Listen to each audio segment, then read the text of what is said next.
Excellencies, infrastructure for resilient island states (IRIS) का launch एक नई आशा जगाता है, नया विश्वास देता है।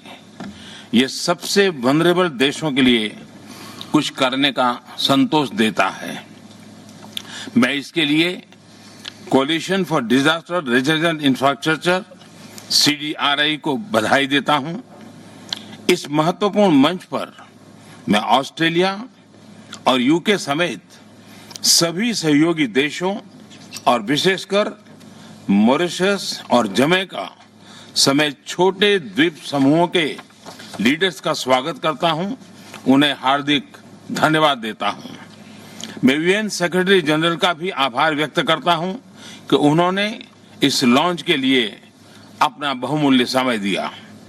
एक्सेलेंसी, पिछले कुछ दशकों ने सिद्ध किया है कि क्लाइमेट चेंज के प्रकोप से कोई भी अछूता नहीं है, चाहे वो विकसित देश हो या फिर प्राकृतिक संसाधनों से धनी देश हो, सभी के लिए ये बहुत बड़ा खतरा है।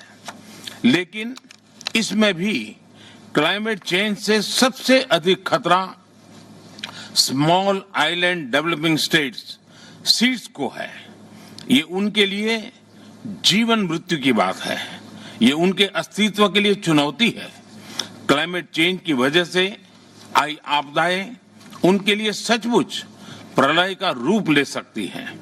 ऐसे देशों के क्लाइमेट चेंज न सिर्फ उनके जीवन की सुरक्षा के लिए बल्कि उनकी अर्थव्यवस्था के लिए भी बड़ी चुनौती है। ऐसे देश टूरिज्म पर बहुत निर्भर हैं, लेकिन प्राकृतिक आपदाओं के चलते टूरिस्ट भी उनके पास आने से घबराते हैं। फ्रेंड्स, वैसे तो SEEDS देश सदियों से नेचर के साथ समन्वय में जीते रहे हैं। वे प्रकृति के स्वाभाविक साइकिल के साथ एडेप्ट करना जानते हैं, लेकिन पिछले कई दशकों में हुई स्वार्थपूर्ण व्यवहार की वजह से प्रकृति का जो अस्वाभाविक रूप सामने आया है, उसका परिणाम आज निर्दोष स्मॉल आइलैंड स्टेट्स झेल रहे हैं। और इसलिए मेरे लिए CDRI या IRIS सिर्फ एक इंफ्रास्ट्रक्चर की बात नहीं है, बल्कि ये मानव कल्याण के अत्यंत संवेदनशील दायित्व का हिस्सा है। ये मानव जाति के प्रति हम सभी की कलेक्टिव जिम्मेदारी है। ये एक तरह से हमारे पापों का साझा प्रायश्चित भी है। फ्रेंड्स, CDRI किसी सेमिनार से निकली कल्पना नहीं है, बल्कि CDRI का जन्म वर्षों के मंथन और अनुभव का परिणाम है। छोटे द्वीप देशों पर मंडरा रहे क्लाइमेट चेंज के खतरे को भांपते हुए भारत ने पैसिफिक आइलैंड और कैरिकॉम देशों के साथ सहयोग के लिए विशेष व्यवस्थाएं बनाई। हमने उनके नागरिकों को सोलर तकनीकों में ट्रेन किया, वहां इंफ्रास्ट्रक्चर के विकास के लिए निरंतर योगदान दिया। इस कड़ी में आज इस प्लेटफॉर्म पर मैं भारत की ओर से एक और नई पहल की घोषणा कर रहा हूं। भारत की स्पेस एजेंसी इसरो SEEDS के लिए एक स्पेशल डेटा विंडो को निर्माण करेगी। इससे SEEDS को सैटेलाइट के माध्यम से cyclone, coral reef monitoring, coastline monitoring आदि के बारे में टाइमली जानकारी मिलती रहेगी। फ्रेंड्स, IRIS के साकार करने में CDRI और SEEDS दोनों ने मिलकर काम किया है। यह को-क्रिएशन और को-बेनिफिट्स का अच्छा उदाहरण है। इसलिए मैं आज IRIS के लॉन्च को बहुत अहम मानता हूं। IRIS के माध्यम से SEEDS को टेक्नोलॉजी, फाइनेंस, जरूरी जानकारी तेजी से मोबिलाइज करने में आसानी होगी। स्मॉल आइलैंड स्टेट्स के क्वालिटी इंफ्रास्ट्रक्चर को प्रोत्साहन मिलने से वहां जीवन और आजीविका दोनों को लाभ मिलेगा। मैंने पहले भी कहा है कि दुनिया इन देशों को कम जनसंख्या वाले स्मॉल आइलैंड के रूप में देखती हैं, लेकिन मैं इन देशों को बड़े सामर्थ्य वाले लार्ज ओशन स्टेट्स के रूप में देखता हूं। जैसे समुद्र से निकले मोतियों की माला सबकी शोभा बढ़ाती है, वैसे ही समुद्र से घिरे सीड्स विश्व की भी शोभा बढ़ाते हैं। मैं आपको विश्वास दिलाता हूं कि भारत इस नई पूरी योजना को पूरा सहयोग देगा और इसकी सफलता के लिए CDRI अन्य पार्टनर देशों और संयुक्त राष्ट्र के साथ मिलकर काम करेगा। CDRI और सभी छोटे द्वीप समूहों को इस नई पहल के लिए फिर से बधाई और शुभकामनाएं। बहुत बहुत धन्यवाद।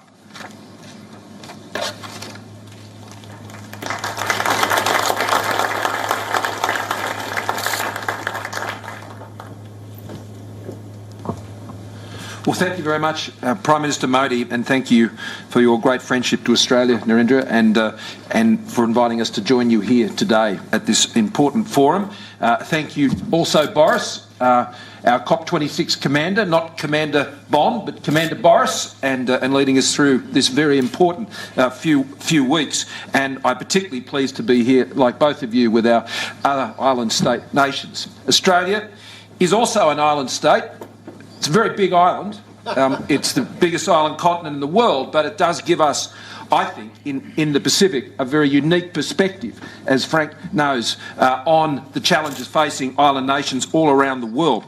And what we're speaking about here, of course, to address climate change, you have to reduce emissions, and that is a huge part of the response to climate change, of course, but we also have to adapt to live with the consequences of climate change that is already occurring, that is already built in, that is already going to impact on the lives and livelihoods, particularly of those in island nations all around the world.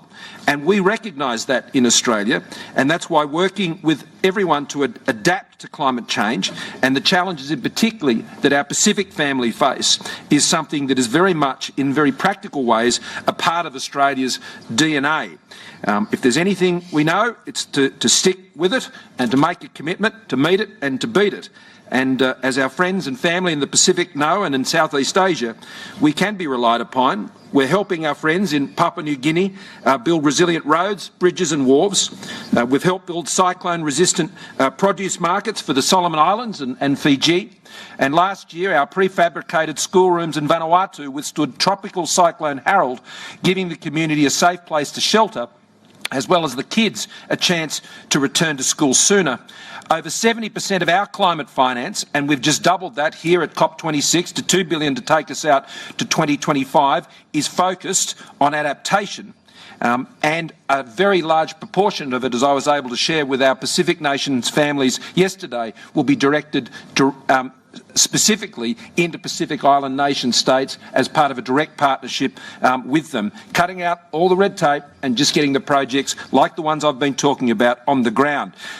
The last 8 major disasters in the Pacific alone have wrought more than almost $2 billion worth of damage, so there's a lot more work to be done. The joint initiative we launched today, IRIS, lifts our ambition further to ensure the resilience of small island developing states, and through partnerships and expertise to drive even greater investment in quality infrastructure, energy, housing, transport, water, healthcare facilities. And I'm especially pleased to be here with my good friend, Prime Minister Bainimarama, and Prime Minister Juggernauth and Prime Minister Holness. It's a great pleasure to meet you, leaders of 3 great small island nations.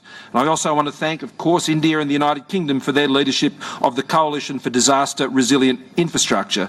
And I acknowledge in particular the Quad support, including the US and Japan's support, together with India, for the CDRI. I'm proud that Australia has already announced our $10 million commitment towards getting IRIS up and running, and I'm proud to be here to launch it today. All of us are here because we believe in fair and practical action to address climate change. We're here because we're family, particularly amongst our Pacific family, and all of us are here because we want to achieve those outcomes. Look out for another, look out for our mates, as we say in Australia, stick together, and let's get on with it.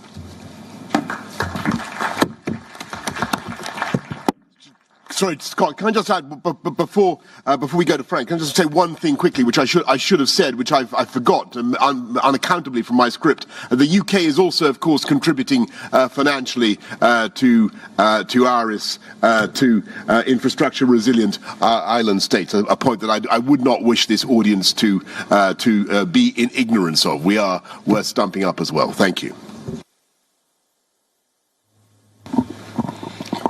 Thank you, Excellencies, Mbula Vinaka, and a very good morning to you all. Excellencies, yesterday marked the start of cyclone season in the South Pacific, a period now defined by record-smashing superstorms that can erase years of infrastructure progress in a matter of hours. I know because I've seen it happen.